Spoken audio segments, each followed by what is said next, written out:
Salah satu mengapa orang barat itu benci kepada agama, kenapa mereka menjadi sekuler, ulama yang mulutnya pandai tapi hati yang tidak baik. Dan itu tidak hanya terjadi pada kita. Kalau kita membahas itu, nanti orang akan mengatakan, Ustadz membukakan aib sendiri. Kata pepatah orang Melayu, menepuk air di dulang, terpercik muka sendiri.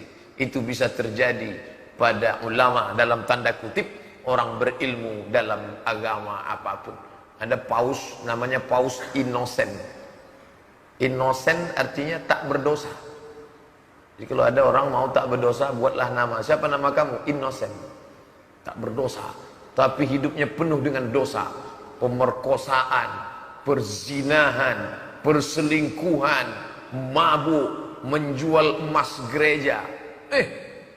Ustadz jangan ngomong tentang masalah agama orang lain. Ini penistaan agama, nanti dituntut.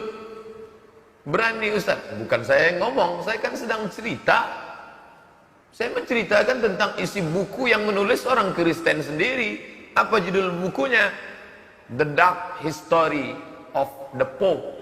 Dark, gelap, hitam, kelam, histori, sejarah, pope, paus, sejarah hitam para paus, paus Innocent, luar biasa. Ada paus Sergius berzina, melahirkan anak, lalu anaknya itu punya anak lagi, penuh dengan penistaan, penodaan terhadap agama.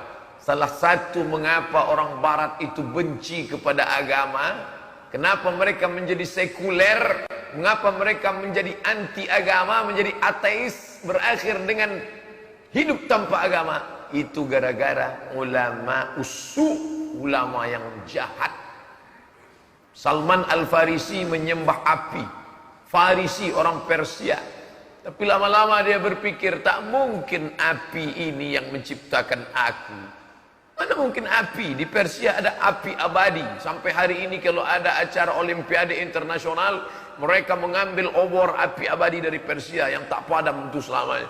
Tak mungkin api ini menghidupkan kami. Akhirnya dia mencari agama. Merantau dia dari Persia ke Damaskus. Di Damaskus ada agama Kristen Ortodok. Lama dia ikut Kristen, lama-lama dia benci. Kenapa?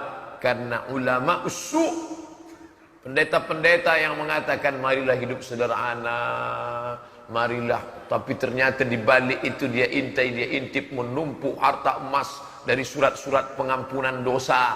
Siapa yang mau dosanya diampunkan, silakan duduk di kursi pengampunan dosa, nanti bayar sekian. Pendeta, saya ini banyak silap, banyak salah, sudah berzina, sudah ini, saya tolong diampunkan dosa saya. Kamu mau dosanya bersih? Iya, wani piro. Oleh sebab itu Salman Al-Farisi kecewa dengan agama ini. Akhirnya dia pun mendengar ada seorang nabi akhir zaman di Jazirah Arab.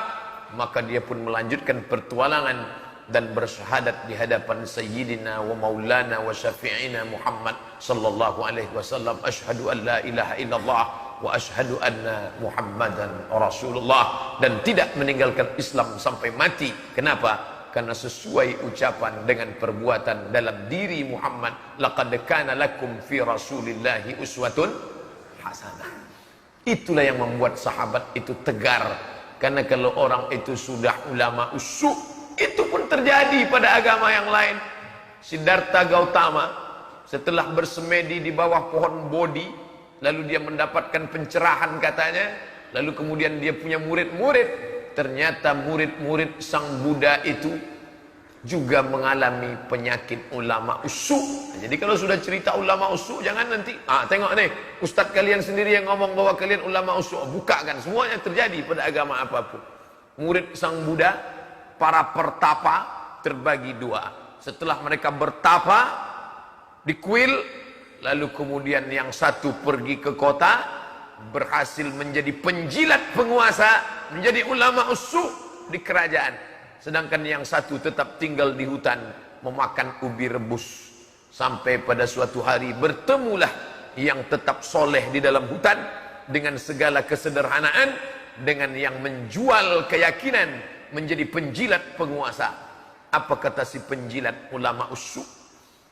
Hai sahabatku, seandainya engkau pandai menjilat seperti aku, maka kau tak perlu makan ubi rebus sepanjang umurmu di dalam hutan. Apa kata yang makan ubi rebus? Andai kau merasakan nikmatnya makan ubi di dalam hutan, maka kau tak perlu menjadi penjilat dan menjadi orang yang jahat. Dua dialog. Ustaz baca di mana tuh? Di buku agama Buddha. Punya? Enggak. Ke toko buku saya baca-baca. Pas terbuka, saya asal lewat-lewat tuh saya tengok menarik, saya buka. Terbuka satu, tentang ini.